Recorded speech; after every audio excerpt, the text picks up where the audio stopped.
All right, what's going on, Tycoon? Super excited for today's video. We're going to be looking at ticker symbol ENVB, and this one is a viewer request. Okay, so if you have any stocks or cryptos you guys want me to analyze, let me know down in the comment section below. Okay, with that being said, we'll go ahead and jump right into the video. We're looking at the monthly chart right now. Okay, so I mean, nothing to me honestly looks good about this, right? Unless you know of some catalyst or some fundamental news or some type of thing like that to catch a ride up. I mean, this thing has gone just straight down, okay? Since it came out, right? And if we zoom in on the weekly, all right. You can see that it does rally very, very hard. And I think that that's why a lot of people are paying attention to it, right? Is because in between this area right here, okay, there's a little bit of a demand zone, right? And it's going to be right in between here. And so basically, every time that it comes and touches down at these levels, we see some big green candles as a result, right? First time we touched the tip of demand, rallied up big, big, big, big. Okay. And then we zoom in a little bit more. Okay. The second time we came down, touched the bottom of demand, and then we rallied big, big, big. We came in again here and we had a nice one, but it wasn't, if you notice, it was not as large as the other ones. And as a result of that, it didn't maintain any of that momentum and it just sold off right away. And it's just been selling off. Okay. Um, volume is still very, very low. Okay, look at the volume down here on this. And, you can see there's like no volume right here. There's insane volume. Okay, and then a big price increase, right? And then volume decreases and the price drops back down. Okay, here we have a tiny little bit of a volume spike.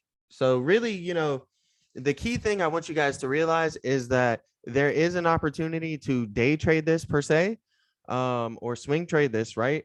But you have to figure out where the demand zone is going to be, and you have to figure out basically the volume is key to pay attention to. All right, so when you see volume pumping and you see volume going above normal rates, then you can pay attention to it and you can say, okay, now it's time for me to get in, because volume is increasing on the buying pressure. If there's, as long as volume keeps increasing and there's more buying pressure, then the price will go up and you can ride it up to your personal profit goals. Okay, you can use a trailing stop loss. I have a trailing stop loss tutorial in the top right hand of this video.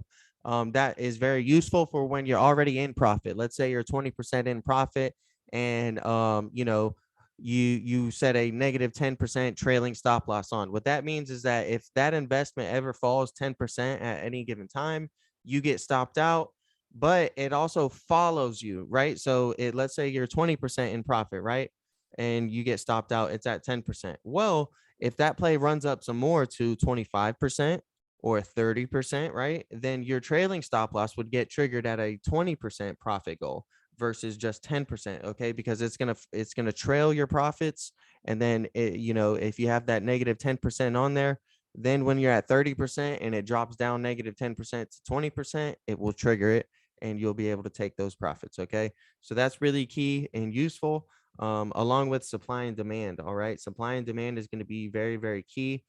This has been a key demand zone right here, and if you've been able to spot this and notice this, all right, then you would have been able to take in some profits and possibly on these day trades or swing trades. Okay, I have a supply and demand like tutorial, okay, in the top right hand of this video as well. That really gives you an edge over retail traders and the market in a general sense, right? Because when you can chart supply and demand, then you can trade like large institutions and hedge funds. Okay, they're the ones who are doing these type of trades, and a lot of it is done by algorithms. 70% is done by algorithms via Kathy Woods, and a lot of people agree with this and are behind this sentiment. So the main thing is supply and demand. Where are the major supply zones? Where are the major demand zones? And that will determine price action, and that will precede any type of news events or catalysts. Okay, so thank you guys for watching this video. I'm out.